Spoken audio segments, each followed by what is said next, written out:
बघा, आपल्या महाराष्ट्र राज्यामध्ये जवळजवळ 359 आय ए एस अधिकारी आहेत. किती? 359. पण त्याच्यातला एकच हिरो ठरतोय, तो म्हणजे तुकाराम मुंडे. हे ज्यावेळी एफ डी एच्या आयुक्तपदी त्यांचं सिलेक्शन झालं, नियुक्ती झाली, तेव्हापासून त्यांनी गद्दार म्हणजे चुकीच्या पद्धतीने जे व्यवसाय करतात, भेसळ करतात, त्यांना मात्र घाम फोडण्याचं काम ह्या तुकाराम मुंडे यांनी केले.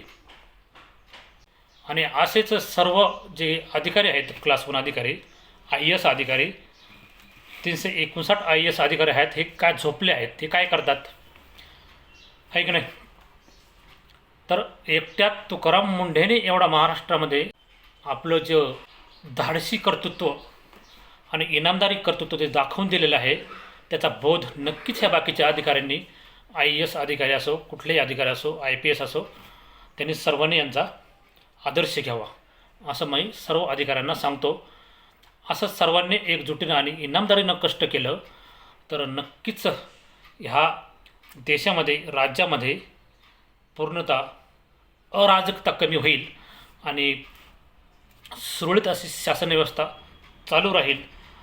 गद्दारीला, भेसळयुक्त आणि भ्रष्टाचाराला वाव राहणार नाही. परंतु ह्या ठिकाणी जे अधिकारी आहेत हेच पैसे घेऊन काम करतात. हे अधिकारी सही घेण्यासाठी कितीतरी पैसे उकळतात.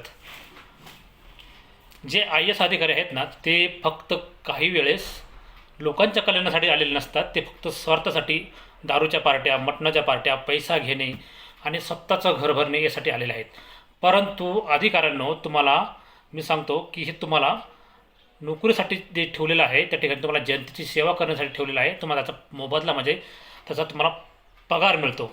तुम्हाला जनतेकडून पैसा घेऊन कामं करण्यासाठी पाठवलेलं नाही आहे. तर ह्या तुकाराम मुंडेचा आदर्श घेऊन बाकीच्या अधिकाऱ्यांनी अशी कामं करा, नाहीतर तुमच्यावर अशीच टीकेची झोड उठत राहणार आहे. तुम्हाला काय वाटतं नक्की कमेंटमध्ये कळवा आणि चॅनलला सबस्क्राईब केलं तर सबस्क्राईब करा, आवडलं तर लाईक करा.